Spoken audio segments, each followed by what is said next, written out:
May utak sa inyong tanan. Mabuhay ang mga taga-Davao na hindi for sale. Mabuhay ang Pilipino na hindi rin for sale. Ang tanong, handa na ba kayo? Handa na ba?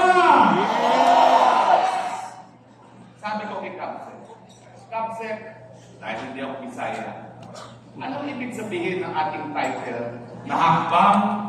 Paki-flash na ulit yung title natin. Ayan. Hakbang, maiso. Ang sabi niya. Hakbang ng maiso. A step for the brave. So sabi ko, tamang-tama ang topic natin ngayon. Dahil ngayong mga panahon, kinakailangan natin ang mga matatapang na maninindigan muli laban sa puwersa ng kadiliman. Magkakinig niyo, nung minsan napakatagal ng panahon na napuno, binigyan natin ng pangalawang pagkakataon. At doon sa pangalawang pagkakataon, mukhang uulitin muli ang kasaysayan. Ano bang ibig sabihin nitong bribery initiative na ito? Ang nais nila, mawalan ng boses sa mga senador sa pagbibigay ng mga proposed revisions o pagbabago sa ating saligang batas. Alam natin na kapag nagkaroon ng joint voting, ang masusunod ay ang gusto ng isang tamba at ang kanyang mga kasama. Kayo naman, tamba na lang abbreviation. Yan ang lingwahe ng mga Gen Z gaya ko. Tambi. Diba? Tambi ang tawag dyan, hindi na cool. Bakit? Sinubukan kasi nila na yung isang taga-Davao siraan ng gusto ng mawala banta sa susunod na eleksyon sa 2028. Anong nangyari? Ibinato na ang lahat. Tumaas pa ang basket.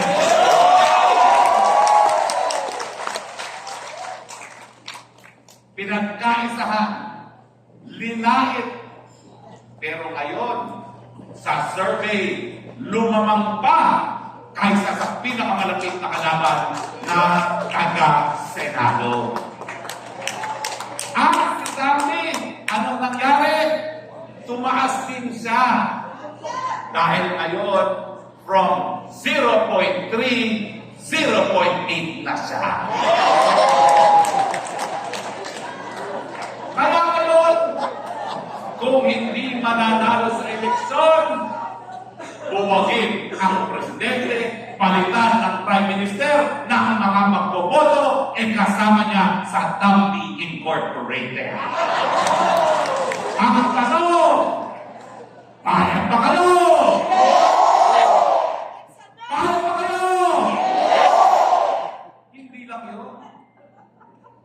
Hindi lang yan nais maging chief executive officer na walang mandato sa taong bayan. Ang gusto pa niya ay forever without limits. Ang tanong, paano ba kayo? Hindi kayo malakas eh. Paano ba kayo? Sana narinig si Tambi Incorporated. Tanggalin mo ang iyong influx, Tambi Incorporated. Ayaw namin sa'yo.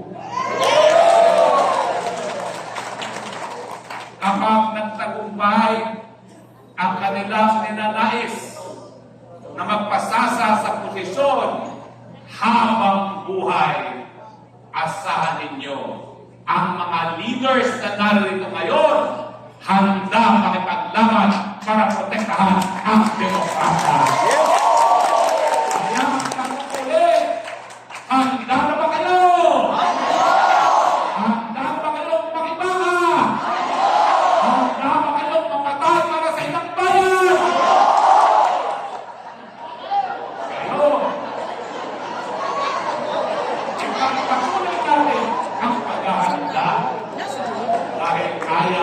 Tatay Lino. Ayaw ni Inday Sara ng mga mamumuno sa susunod na mga panahon ay hindi handa sa kanilang katungkulan. Kaya bago mag-rally, nag-aaral muna ang mga leaders ng pagbabago. Kaya pakailangan to, ibibigay namin kayo sa Tambi Incorporated. Diba? Ang mga aktor, doon kayo kay Tambi. Para naman maging 0.081 ang kanyang boboto sa kanya bilang presidente. Kung ako yan, na 0.8 ang boboto, tatalon na lang ako sa tulay papunta sa Pasig River. Pero kinakailangan ipagtuloy na ang pagpapaganda dahil kinakailangan handa tayong lahat mamuno para magkaroon ng tunay na pagbabago para sa sambayan ng Pilipino. Handa na ba kayo? Pag natulog kayo, nandun kayo sa akin. Ang talagang topic sa akin, malapit sa puso. Etong dahilan kung bakit ako po ay tumanggap ng tawag ng ating pinakamagaling na presidente sa Pilipinas, Tatay Digong, na maglingkod bilang kanyang kapatid. Ang sabi ko, siya ang kaisa-isang presidente na tinaguyod ang pangnasnal na interes ng mga Pilipino pagdating sa paglabas na relasyon. Siya ang nanindigan para ibalik ang dignidad ng Pilipino para sabihin, kayong mga dayuhan na inapel ang aming inang bayan, tapos na ang inyong mga maliligayang araw. Sa aming administrasyon, ang aming isusulong ang interes ng walang iba kung hindi ang interes ng mga Pilipino. At ito ang ibig sabihin nung tinaguyod ng ating Presidente Rodrigo Roa Duterte ang isang malaya at independyente panglabas na polisiya on independent foreign policy. Ano ba ang kapangyarihan ng Presidente sa larangan ng panlabas na relasyon? Ito ay isang desisyon ng Korte Suprema sa isang kaso na ating hinahin. Sa ngalan po ni dating Senador Nene Pimentel na galing po dito sa Mindanao. Kung buhay si Nene Pimentel, ang sasabihin niya, mabuhay ang aking kapartido Rodrigo Roa Duterte. Kung buhay si Nene Pimentel, ang sasabihin niya, mabuhay si VP Inday Sara Duterte. Ang sabi ng kataas-taasang hukuman, ano ang papel ng presidente sa larangan ng panlabas na relasyon? Ang sabi niya, bilang pinuno ng bayan, siya lang at tanging siya lang ang merong pakialam sa eksternal na relasyon ng bansa. Siya lang ang tanging representante ng bansa pagdating sa mga dayong bansa. Siya ang arkitekto ng panglabas na relasyon at siya rin ang spokesman ng bayan pagdating sa mga international affairs. Dahil dito, siya ang merong otoridad para makipag-deal sa mga foreign states at gobyerno. Siya ang kumikilala sa mga gobyerno at bansa. Siya ang nagkakaroon ng relasyon sa ibang bansa. Siya ang pumapasok sa mga tratado. At siya ang nagtatransact ng business of foreign relations. Pagdating sa treaty making, siya at siya lang ang pwedeng mag-negotiate sa ibang bansa. Ang sabi ng Korte Suprema dito sa kasang ito, ang desisyon kung papasok ang Pilipinas sa isang tratado ay tanging desisyon ng Presidente. At sa kaso ng Pangilinan, ang sabi din ng Korte Suprema nung kinwestiyon ng mga magagaling na senador na yan ang desisyon, na umalis ang Presidente Duterte sa International Criminal Court gaya ng kapangyarihan ng Presidente na magdesisyon kung papasok sa isang tratado, ang desisyon kung aalis sa isang tratado, tanging Presidente lang ang makapagdesisyon. Sa ating saligang batas, sabi ng Korte Suprema, siya at siya lamang ang pwedeng pumasok sa tratado at ang papel ng mga mambabatas ay sa pamamagitan lamang ng Senado. Dahil ang Senado, lahat ng mga tratado kinakailangan sila ay mag-concur ng 2/3 ng miyembro ng Senado. Bagamat ang Presidente ang kaisa-isa at arkitekto ng panlabas na relasyon, hindi niya desisyon lang ito dahil binigyan din siya ng mandato ng taong bayan na kung anuman ang pulisiya na papasukin mo, dapat sang-ayon ito sa ating saligang batas. Ano naman ang sinasabi ngayon ng ating saligang batas? Unang-una, kinakailangan ang pulisiya mo ay independyente. Pangalawa, kinakailangan sa iyong panlabas na relasyon, ang unang-unang konsiderasyon ay ang pambansang soberenya, ang territorial integrity, ang interes ng Pilipino, at ang karapatan maging malaya at independyente. Ibig sabihin, bagamat ikaw ang tanging arkitekto ng foreign policy, kinakailangan ang iyong bubuing pulisiya, independyente, sang-ayon sa soberenya ng bayan, pinoprotektahan ang ating teritoryo, at tinataguyod ang pangnasyonal na interes. So maya-maya, iisa-isahin natin ang mga maiinit na issue pagdating sa panlabas na relasyon at tatanungin natin ano na ang nangyari doon sa pulisiya na sinimulan ng ating Tatay Digong at kung ang mga pulisiya ngayon ay sang-ayon sa pambansang soberenya at lalong-lalo na kung sang-ayon ito sa pangnasyonal na interes.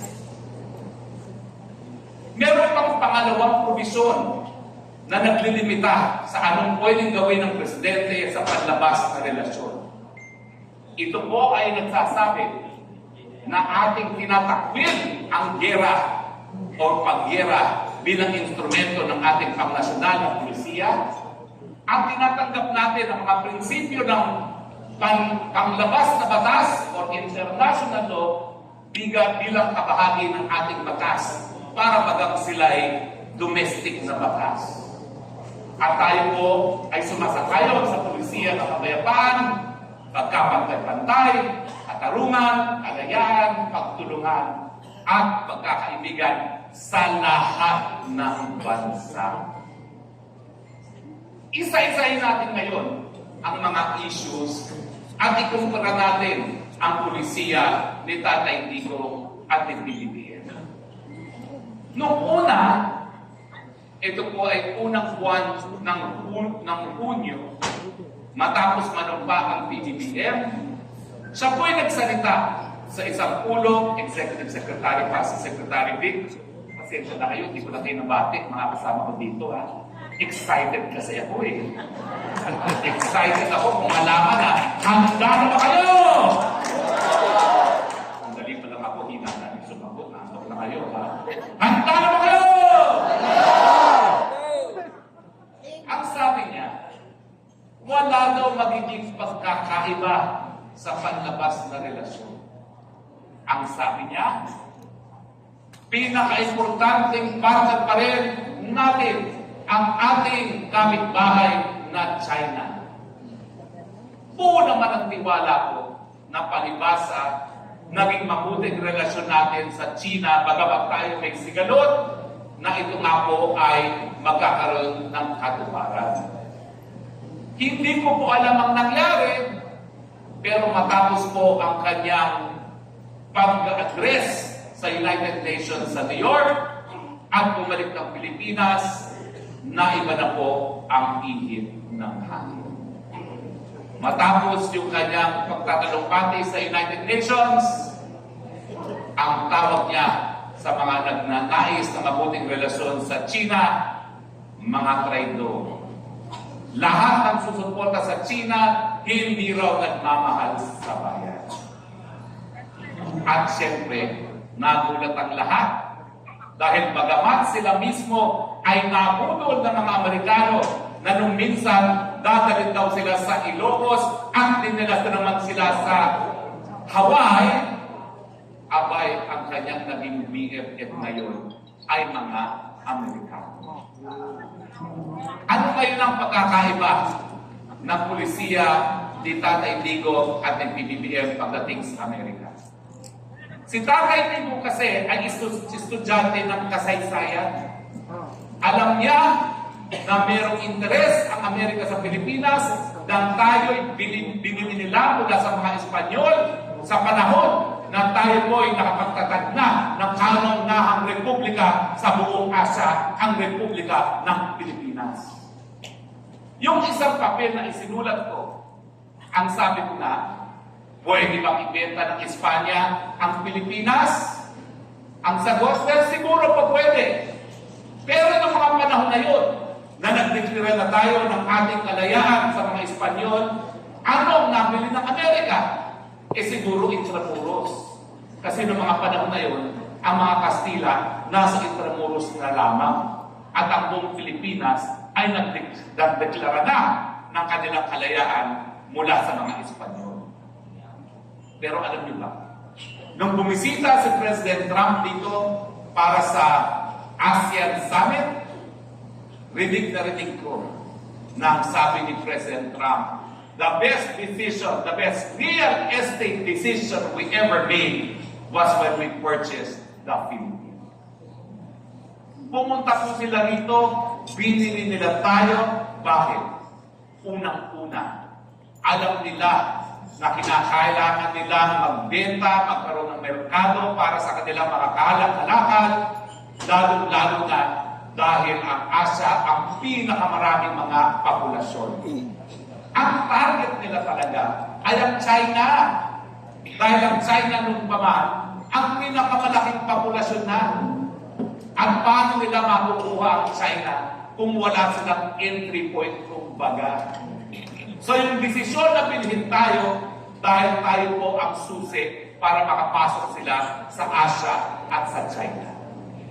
Bukod pa yan, alam nila na ang tanging kalakal na nangyari ng panahon ng Espanyol ay ang pangangalakal sa ginto. Noong mga panahon na yun, ang pera ng mga bansa nakatalik sa kanila ginto na hinahawakan. Kung ang tanging kalakal ng panahon ng mga Espanyol na tumagal ng 300 plus years ay ginto lamang, abay sabi ng mga Amerikano, maraming ginto dyan bukod sa ginto na hawak-hawak ni Sandra Cam.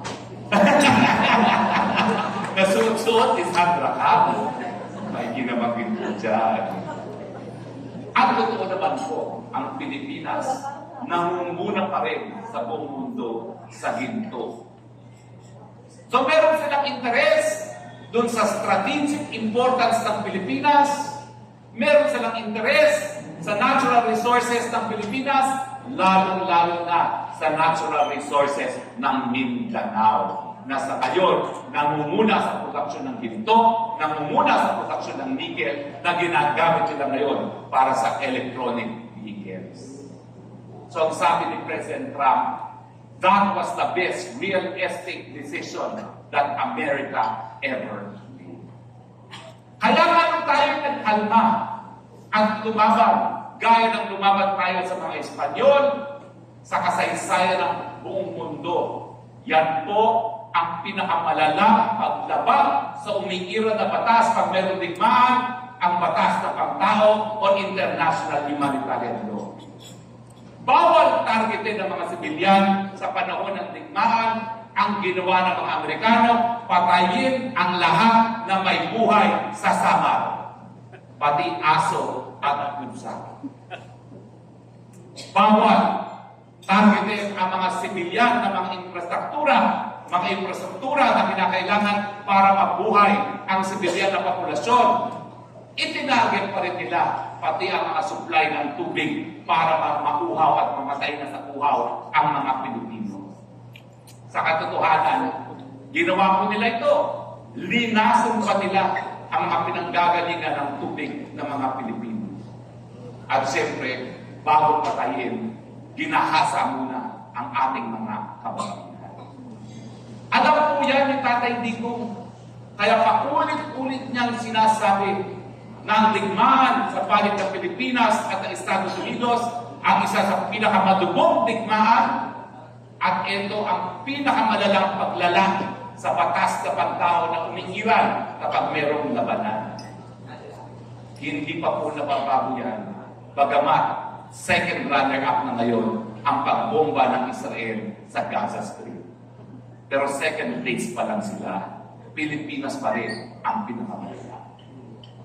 Ewan ko kung alam nyo ha, pero yung pamamagitan, yung isang form ng torture na inimbento ng Amerikano, dito nila sa Pilipinas, unang na-invento yung waterboarding. Pahihigain ka ng patingaya, lalagyan ka ng limpo sa bibig, bubuhusan ka ng tubig, ang mararamdaman mo para kang nalulunod. At gagawin nila yan, hindi lang minuto, kundi oras ang tagal. So yan ang konteksto ng relasyon natin sa Amerika. Pero nakita ng mga Amerikano na lalaban at lalaban ang mga Pilipino at hindi magpapasupin muli gaya ng linabanan ang mga Kastila. Anong ginawa nila? Hindi sapat na patayin natin sila. Ang gawin natin, sakupin nila at dating sila sa ibang pamamaraan. At ginawa po nila yan sa pamamagitan ng edukasyon. Totoo, hindi naman talagang 100% na masama ang ginawa nila na nagbukas sila ng pampublikong mga paaralan. Pero ang tinuro nila, ang mga Amerikano narito dahil nais lang nilang makatulong sa mga Pilipino. Ang mga Amerikano narito dahil kinakailangan matuto tayo ng demokrasya sa kanila. Ang mga institusyon ng Amerika ang pinakamagaling, kaya kinakailangan sumunod ang mga Pilipino sa kanilang politikal na mga institusyon. Kaya ngayon, ang gusto ng Pilipino ay effort imbis na durian. Bakit? Kasi sabi ng mga Amerikano, this durian, it smells like shit. Eh ano ngayon? Huwag ka kumain, mabuti nga sa'yo. Diba? So ang pananakot ay hindi lang nangyari sa pamamagitan ng lantarang pagpatay sa mga Pilipino, sinakot din nila ang ating mga isipan. At yan ay nakita ko bilang lumaki sa dekada 60 at 80 ng aking mga magulang, produkto ng public school, na po talaga. Bagamat karamihan ng mga edad ng aking nanay ay talagang hindi matatanggap ang mga hapon dahil sa kanilang mapait na karanasan ng pangdalawang daigdigang digmaan, ay naku, talaga naman ang mga edad ng nanay ko. We love America. We love MacArthur. He promised to return and he did return. Pero ano ba ang ginagawa ng Amerika? Unang-una, dahil malaki ang populasyon ng Pilipinas, ang Pilipinas ay 110 million, ang Amerika 300 million lamang, na ikukumpara mo sa ating land population, 10 beses ang kanilang kalupaan, kumpara sa Pilipinas, malaking merkado. Pangalawa, alam nila na dahil hindi na sila naging kolonyal noong panahon ng dekadang 1900s, di gaya ng mga Europeans, bumili na sila ng sarili nilang colony. Tingin ko, meron talaga silang inferiority complex sa mga puti na Europeans. Kayo lang, meron colony, ako rin, bibili ako. At yan ang Pilipinas. Bukod sa merkado, Winagayboy nila tayo bilang kanilang colony para sa kanilang tingin maging ka-level na nila ang mga Europeans. Kasama ng mga Ingles na subakop sa kanila nung minsan. At ang pinaka-importante ngayon, naalala nila na darating ang panahon, dahil lumalakas na sila sa mga panahon na yun, kaya na nila pumili ng colony, ang nais nila ay tinalain ng buong mundo na sila ngayon ang pinakamalakas na bansa sa buong daigdig. At dahil dyan, kinakailangan magkaroon ng base dito sa Asia, ang pinakamalaking kontinente sa buong mundo, ang pinakamaraming populasyon sa buong mundo. At yan ang naging napaka-importanting papel ng Pilipinas. Tayo po ang unsinkable warship ng mga Amerikano.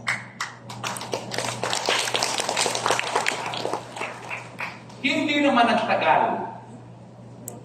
ang kanilang ninais. Dahil mabuti na lang, yung aking kamag-anak, pinsan po ng aking lola, nung siya'y naging Senate President, nanindigan kasama ang kanyang mga kapwa senador. Na bagamat tayo di umano ay binigyan ng kalayaan ng mga Amerikano, tinali pa rin nila tayo dahil lahat ng interes nila hindi apektado nung tayo ay di umano ay binigyan ng kalayaan. At ang pinaka-importanting nanatili ang mga base militar dito sa Pilipinas. Pero dumating na ang punto, nanindigan ang mga senador at ang sinabi, lubayas na kayo mga base militar dahil ang pananatili nyo dito sa aming bansa ay patunay na hindi kami magiging completely malaya at independyente habang naroriyan ang base militar ng mga Amerikano. Hindi ko po akalain na darating ang punto na mawawala ang base militar sa Pilipinas. Pero nung ako po ay first year law student, nangyari nga po yan. Napatansik nila. Pero nangyari lamang yun matapos pumutok ang pinatubo at ura-ura sila umalis sa Clark and Subi.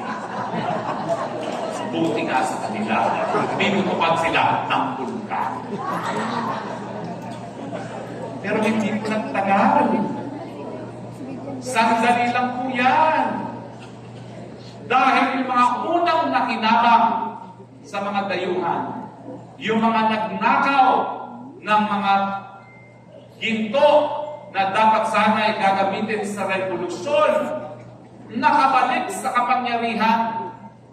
At ang ginawa nila, mas mabuti pa doon sa una nilang nakuha na US Bases Agreement, binigay ang ating mga base militar, binayaran ng Pilipino, pinagamit sa mga Amerikano na walang bayan. Kung dati-dati may kaunting bayan, ngayon, gratis et amore, ang tawag dyan ay EDCA. At bukod pa sa EDCA, ay nakutera. Kinakailangan namin maging moderno ang aming hukbong sandatahan. Kinakailangan magkaroon tayo ng regular military exercises. Binabati ko po ang kaisa-isa kong speaker during the 17th Congress of the Philippines, Speaker Devon Alvarez. Kaya kailangan ko pong mag-iinda. Dahil siya ay speaker, isa po ako sa kanyang crony.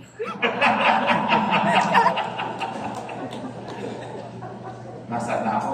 Nabaghani ako pagpasok mo speaker, nawala tuloy ako.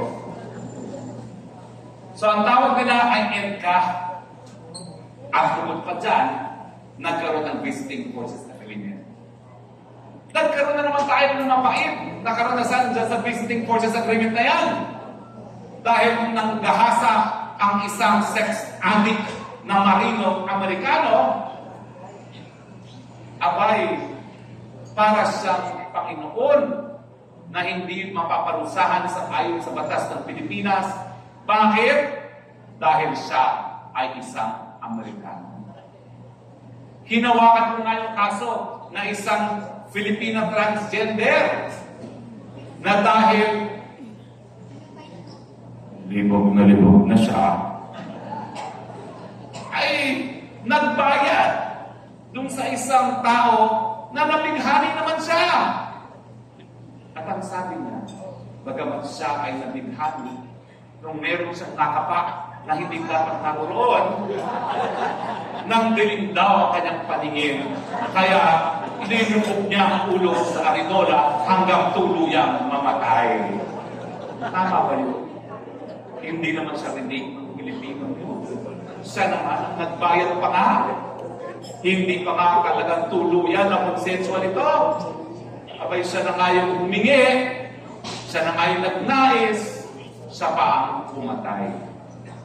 Pero anong karanasan namin dun sa kasong yun? Ni minsan, hindi siya nahawakan ng pulis Pilipino. Hindi namin na-subject to physical medical examination ang pagkatao niya para magpapakita kung mayroong mga ebidensya na kanunod lang siya na lumaban yung kanyang biktima. At siyempre, hanggang nakarating sa hukuman, hindi siya sinurrender sa pulis Pilipino. In fact, maski kami po ay nasentensyahan na siya for homicide, hindi pa rin niya nakahalik sa rehas Pilipino. Bakit? Dahil Amerikano siya. Sa katunayan, yung isang fundraising dinner, mayroong isang Amerikanong lasing na taga-US Embassy at nadulas siyang sabihin na yung Pemberton na yan, wala doon sa Acampaginado, nasa Amerika. Dahil hindi natin hawak yung pagkatao ng Pemberton na yan, hindi natin alam kung nasa saan talaga siya. Ang sabi nila, nasa Arena. Ito po ang konteksto na nakaupo si Tatay Digong, nangako siya ng isang independyenteng panlabas na relasyon na nakasaad sa ating saligang batas. Anong ibig sabihin ng independyenteng panlabas na relasyon? Na wala tayong dayuhang sasantukin. Nang ating isusulong sa ating relasyon sa ibang bansa ay ang interes ng Pilipino. At tayo'y maninindigan na tayo ay tunay na malayang mga bansa, hindi sunod-sunuran sa mga banyaga. Ang tanong, tama ba si Tatay Digong? Pero ano pong nangyari? Matapos ng unang buwan na nagsabi si PBBM na pagpapatuloy natin na number 1 kaibigan ng China, bumalik sa New York, ang nangyari, binigyan pa ng karagdagang base militar ng Pilipino para gamitin ng mga Amerikano. Woo! Yes! Ikaw naman, alam ko, magutom ka eh. Kilala naman kita eh. So ngayon, yan po ang konteksto ng mga pangyayari at balikan natin yung slide ng ating saligang batas at ang mga issues na hinaharap natin. Ang issue, ang relasyon sa Estados Unidos. Unang-una, hindi ko po talaga maintindihan kung bakit biglang nagbago ang ihip ng hangin. Meron po akong itim na uwak. Kung si Maharlika, merong puting ahas. Meron naman akong puting uwak na kakasabi lang sa akin, pagpunta sa Amerika, ang PAL 001 ng presidential plane, wala raw dalang mga crates. Pagbalik daw sa New York, napakadaming crates na isinakay sa eroplano.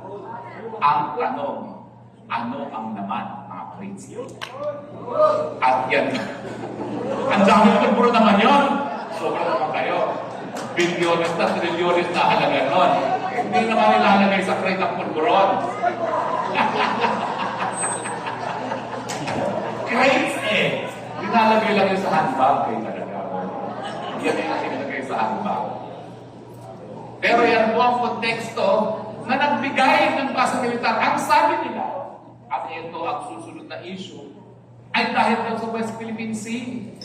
Dahil patuloy daw ang paghuhuli ng mga Chino sa atin sa West Philippine Sea. Alam niyo ako'y Pilipino.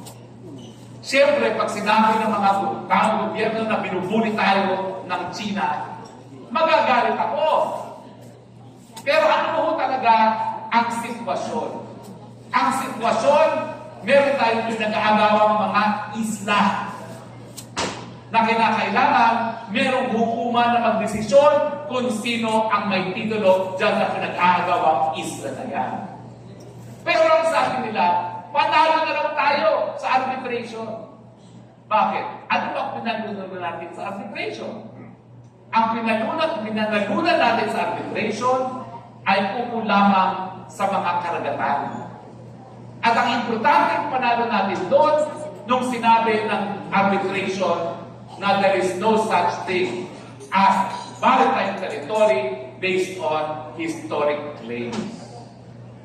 Pero ang sabi ng arbitral tribunal, hindi kami po pwede magdesisyon pagdating sa issue ng pinag-aagawang isla dahil labas sa kanilang jurisdiction ang mga pinag-aagawang kalupaan dahil ang sakop lang nila ay karagatan dahil ang kanilang pinapatupad ay ang UN Convention on the Law of the Sea. Dahil hindi pa nare-resolba ang pinag-aagawang isla, natural magkakaroon tayo ng sigalot sa relasyon sa panig ng Pilipinas at ng China. Pero ang tanong, bakit yung panahon naman ni Tatay Digong, bagamat naroriyan ang sigalot na yan, bagamat wala tayo ni isang inch ng teritoryo na binigay sa mga China, sa mga Chino, hindi naman tayo nakikipag-away sa kanila gaya ng pangyayari ngayon. Ang nakipag-away sa kanila, administrasyong Aquino. Dahilan kung bakit nawala sa atin ang Scarborough Show. Bakit? Dahil nakinig sila sa mga Amerikano, umalis na kayo dyan sa Scarborough dahil aalis ang China pag alis nyo. Ano nangyari nang sumunod tayo at umalis sa Scarborough na natili ang mga Chino hanggang ngayon? Bakit sila isisisi? Itatay Digong yan. So, anong sumatutal? Ang sumatutal, unang-una, ang China ngayon ang pangalawang pinakamalakas na ekonomiya sa buong daigdig. Sa totoo lang, kaya lang siyang pangalawa, in terms of real GDP and in terms of real GNP, yung produksyon na ekonomiya, number 1 na ang China. Kaya lang siya pangalawa dahil napakalaki ng kanyang populasyon.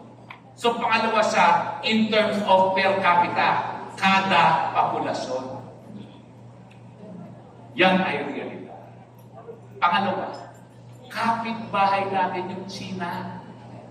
Di ba meron tayong kasabihan, makipag-away ka na sa kamag-anak, huwag lang sa kapitbahay. At bakit naman tayo makikipag-away sa kapitbahay? Yumaman sila. Dati, nagugutom sila nung panahon na number 1 tayo sa Asia. Gutom ang mga Chino. Ngayon, pangalawa na sa buong daigdig. Ibig sabihin, pwede rin tayo makinabang. Ngayon, nagbebenta ang Davao ng durian at ng saging. Bukas, hindi lang durian at saging. Kung ano pa ang pangangailangan nila dahil may pera silang pambili. At kapag tayo nakabenta na mas maraming kalakal sa China, mas maraming pagkain sa pagkainan ng bawat Pilipino. Which leads me to the next issue. Ano ba ang pangnasyonal na interes na dapat inaatupag natin sa panlabas na relasyon? Well, unang-una siyempre, tayong pinakamaraming mga kababayan na nakipagsapalaran sa iba't ibang parte ng daigdig para magtrabaho at maghanap buhay. So, una nating interes, pangalagaan ang ating mga kababayan, ang ating mga OFW. Pangalawa, at sang-ayon sa survey, at ito po'y totoo, ang number 1 na kinakailangan ng mga Pilipino, solusyon sa pagtaas ng presyo ng bilihin. Ang pangalawa, itaas ang sahod ng mga manggagawa, at ang pangatlo, mas maraming trabaho. Hindi ba dapat ang panlabas na relasyon natin nakatutok kung paano pababain ang presyo ng bilihin kung paano makarami ang trabaho at kung paano pataasin ang sweldo. Yan ba ay makakamit sa pamamagitan ng pag-aaway sa China na pangalawang pinakamalakas na ekonomiya sa daigdig? O makakamit ba yan sa patuloy na mabuting relasyon para tayo makabenta na mas marami sa China, tumubo na mas marami ating mga nangangalakal, at magkaroon ng mas mataas na sahod at mas maraming kita para sa mga Pilipino? Yan ba yung gusto nyo? Ay, ayaw nyo ata eh. Yan ba dapat maging konsiderasyon na pang-nasyonal ng interes para sa ating panlabas na relasyon? Ang ina naman, mas malakas sa politika tinatanong ko sa inyo. Handa na ba kayo? Lahat ba kayo? Most speaker, sa politika malakas. Sa ekonomiya, Kaya na, pangatlo. Kaya naman nagalit ang ating kapitbahay ng China. Dahil pinayagan ng administrasyon na magbukas ng 4 na base militar saan? Doon sa Cagayan at Isabela. Ang sabi nila, kinakailangan natin paggamit ang ating mga base militar dahil sa West Philippine Sea. Anong kinalaman ng Taiwan ng Cagayan at Isabela sa West Philippine Sea? Kung ganon, dapat mas maraming base militar sa Palawan. O kaya dito sa Luzon, fronting South China Sea. Bakit doon sa tabi ng Taiwan? Natural, dahil kinakailangan ng mga Amerikano, sang-ayon sa desisyon nila, nung binili nila tayo sa mga Espanyol, kinakailangan nila ng jump-off point pag ginera nila ang China dahil sa Taiwan. May interest bang Pilipino na makipag-gera sa Taiwan? Wala! Parang ang nangyari yan sa Marawi, linusog ng mga terorista nung panahon na yun.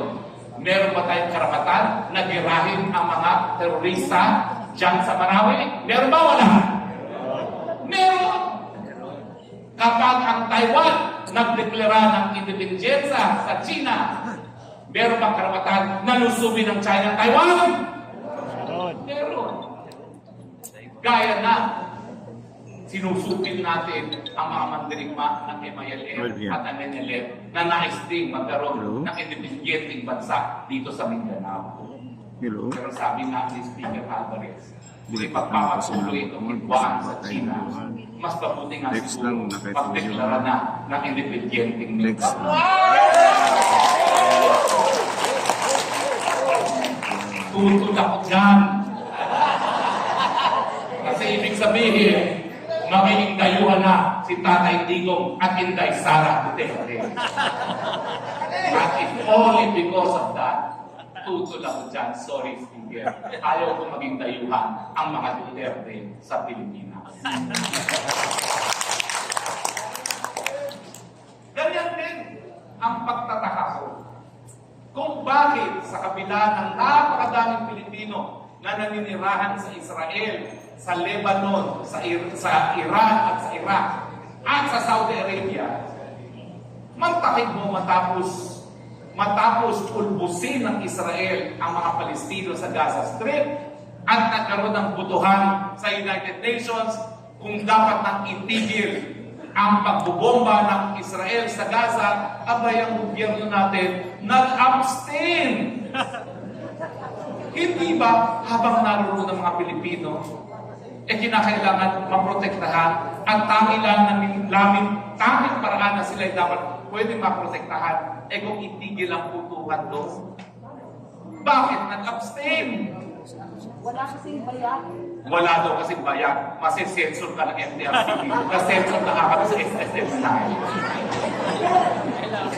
MTC, pakisensor si Sandra Tamo.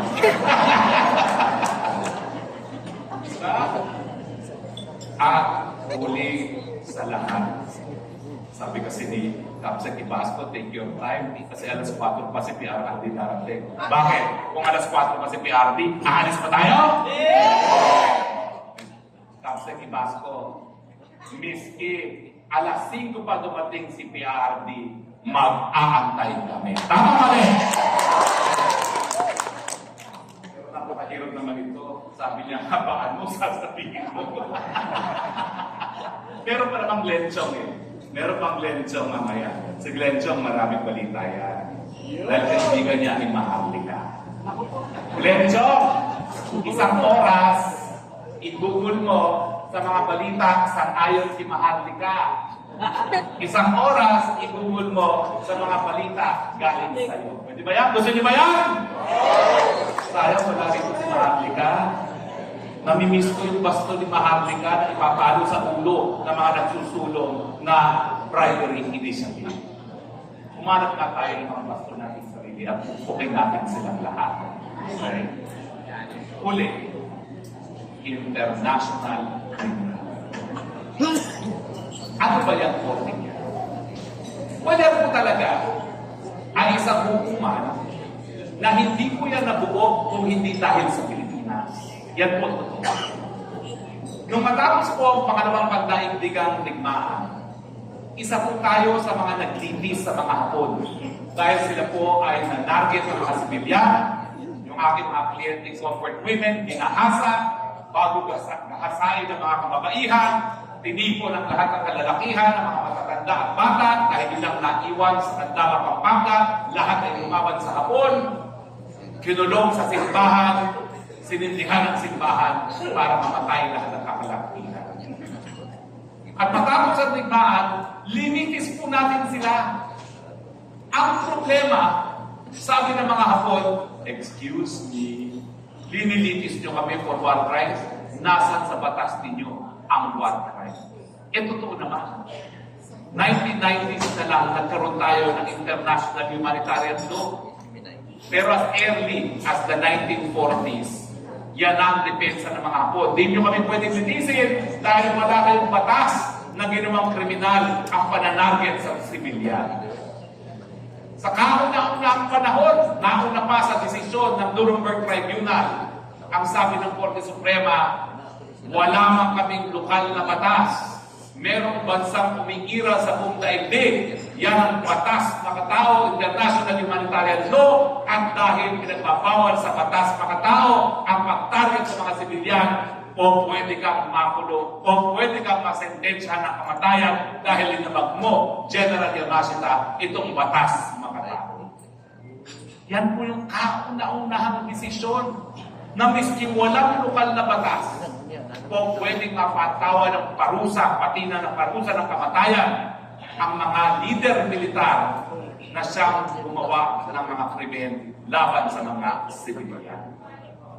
Pilipinas din po ang kauna-unahang nagsabi na kung ikaw ay presidente, ikaw ay military commander, alam mong merong ginagawa mga krimen ng iyong kasundaluhan at wala kang ginawa para imbestigahan at parusahan ang iyong kasundaluhan, ikaw mismo magkakaroon ng pananagutan. Yan po ang prinsipyo ng command responsibility made in the Philippines.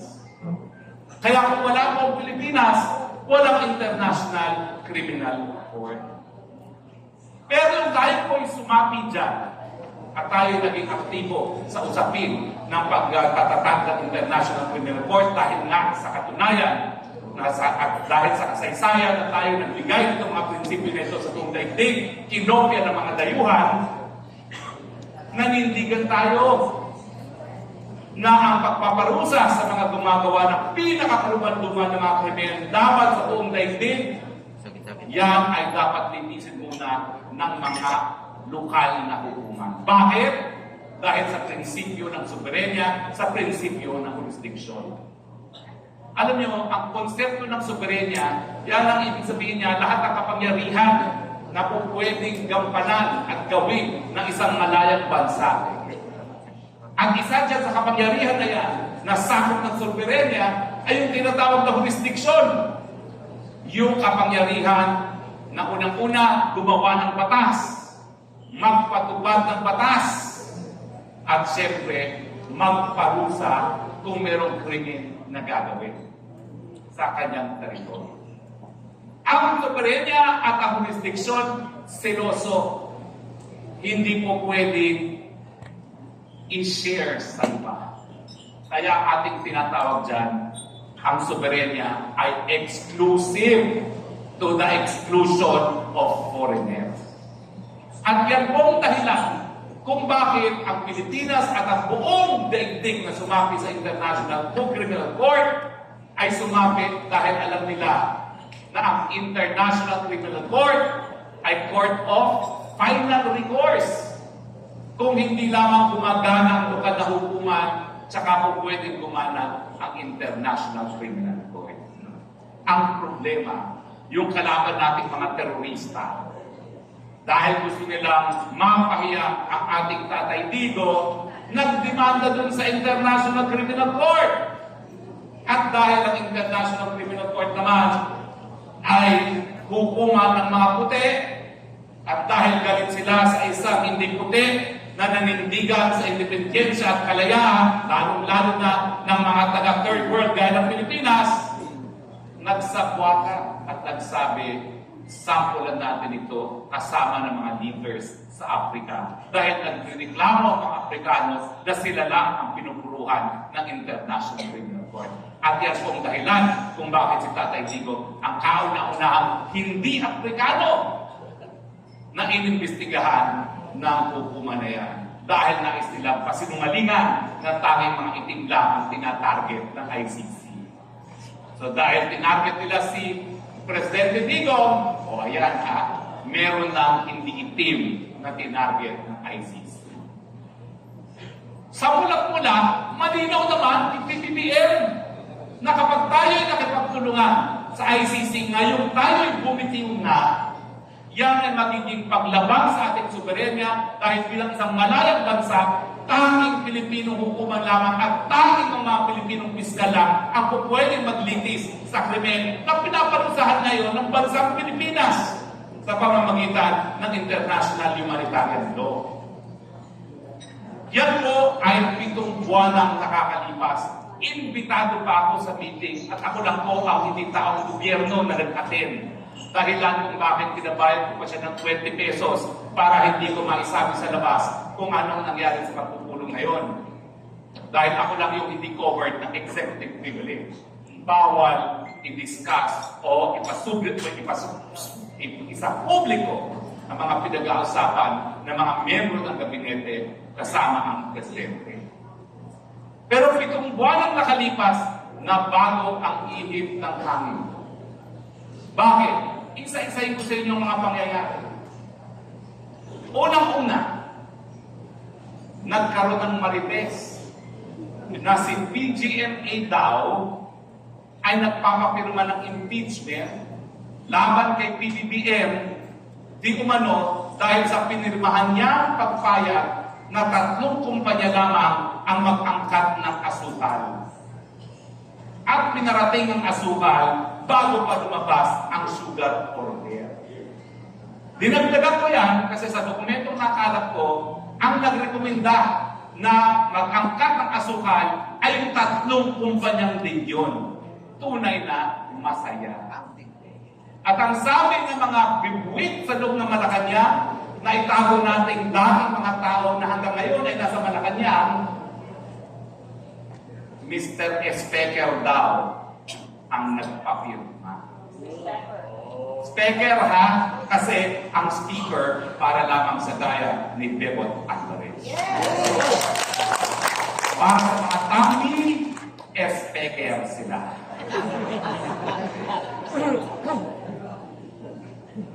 Ang naging desisyon, tanggalin sa pwesto bilang Senior Deputy Speaker. Eh, ang problema naman, malapit itong ating Inday Sara Duterte is PGMA. Naging dahilan kung bakit siya nagbitiw bilang chairman ng Lakas.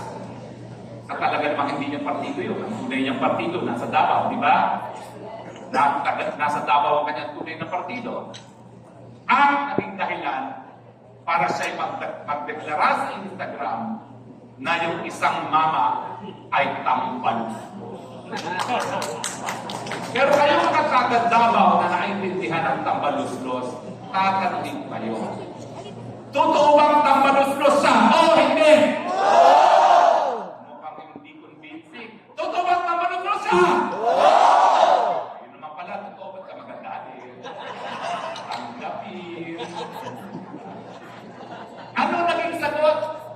malinaw po ang naging sagot, makikita niyo naman ang proseso ng budget, discuss ni Kong Puna. Sa committee level, Sandra Marcos, I move to close the deliberation for the budget of the Vice President.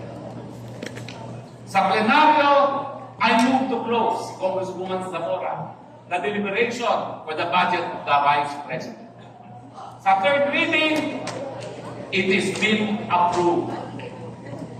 Pagdating sa small committee na binuo para sa BICAM committee, let us remove the intelligence fund of the Vice President and the Secretary of Education in the amount of 650 million. Kaya kung ikaw naman sa Inday Sara, nagbigay ka na nga, hindi ka na nga tumakbo bilang presidente para maging presidente ng kanyang katambalan. Hindi ka naman kalaban, kaalyado ka. Bakit kakanain ang iyong bakit? Ama! At parang siya lang. Ano nangyari sa confidential fund ng presidente? Ano nangyari sa intelligence fund ng presidente? Ano nangyari sa confidential fund ng lahat ng mayor sa Pilipinas? Na meron naman talaga silang intelligence fund. Ang tanging tinanggalan lang, VP Sara. Ang sagot, Kasi maganda si Sara. hindi makatanggap sa katotohanan. Ayaw niyang tinawag siyang tambalusbos. Nung natanggal na ang budget, siguro sabi niya, which na tayo. Ito naman si Inday Sara, matigas talaga ang ulo. Pagbalik ni PBBM sa Amerika, kitang-kita ng lahat. Sabi ni Tambi, ang sabi naman ni Inday Sara, ano ang kasagutan ngayon ni Tambi? Matapos po yung pangyayaring yon, naghain ng 2 resolusyon sa mababang kapulungan na in-approve on record time. Dapat makipagtulungan sa investigasyon ng International Criminal Court. 7 buwan matapos sabihin ni PBBM na hindi makipagtulungan sa ICC, ngayon makikipagtulungan na. Pero siyempre, dahil ako naman ay abogado, sabi ko, wala namang bigay at wala namang saysay ang House Resolution dahil wala namang ganyang resolution din ng Senado. Ganyan din po ginawa sa amin sa SMNI. Nagkaroon ng resolusyon, pinaparevoke ang aming prangkisa, bali wala yun kasi wala namang resolution ang Senado. In fact, hindi po pwedeng ma-revoke ang prangkisa ng kahit anong kumpanya kung hindi ito po questionin ng Solicitor General directly in court sa pamamagitan ng revocation of franchise. Ang pangalawang pamamaraan ay sa pagpapasa ng batas na rin-revoke ang prangkisa na hindi mangyayari dahil hindi nga boboto ang Senado. Pero matapos po napasara ang resolution sa Kamara, anong ginawa ng National Telecommunication Commission? Sa bisa ng resolusyon ng Kongreso, 30 days preventive suspension ng SMNI, matapos ang 30 days, indefinite suspension. Sarado na kayo. Yun ang akala nila. Dahil sa Lunes, kasama po ang lahat ng reporters ng SMNI at dahil kami naniniwala na pinakamataas na batas pa rin ang ating saligang batas, ang hindi si tambaluslos, dudulog po ang SMNI reporters sa Korte Suprema para sabihin, wala sila ang mga kongresista, wala silang kapangyarihan na isupit ang kalayaan ng malayang pananalita ng mga taga-SMNI kasama ng PRRD.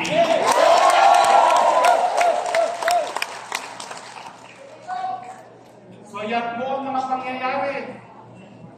Ang totoong dahilan kung bakit nais nilang makipag-cooperate ngayon sa ICC dahil banta si PRRD, banta si VP Sara sa kanilang mga maitim na mga plano, dapat ipakulong ngayon sa dahig sa International Criminal Court.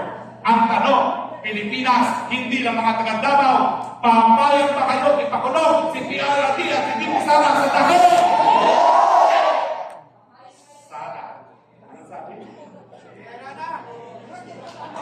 ICC, akala ko ikaw papatayin niyo, ha? Ako, ano yan? Inciting to subversion. To sedition pala. So, patayin ng ICC, ha, sa mga nanonood, wala kami sinasabing patayin. Ang kahit sinong Pilipino. Yan po ang mapait na kwento ng ICC. Tama ba yun? Nagagamitin ng ICC na ang intensyon ng buong daigdig ay magkaroon ng remedyo ang biktima ng pinakamatinding mga krimen sa daigdig na ito sa panahon na walang lupa na hukuman na po pwedeng magbigay ng katarungan ang gagamitin mo para mawala ang iyong mga alaman sa politika. Tama ba ho yan? Pero yan po ay tinatangka ni Tambi as we speak. Magwawagi pa si Tambi! Mabuti naman. At kaya narito tayo ngayon, naghahanda, nagte-training, dahil alam natin, balik na naman ang panahon ng katiliman at mangunguna na naman ang Dabawenyos sa pagkala ng ilaw sa panahon ng katiliman.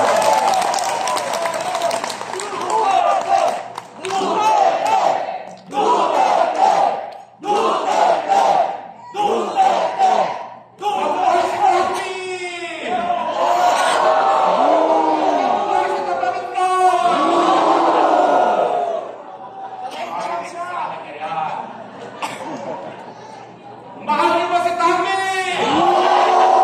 Maging presidente ba si Tambi? Prime Minister ba si Tambi? Marinig sana niya.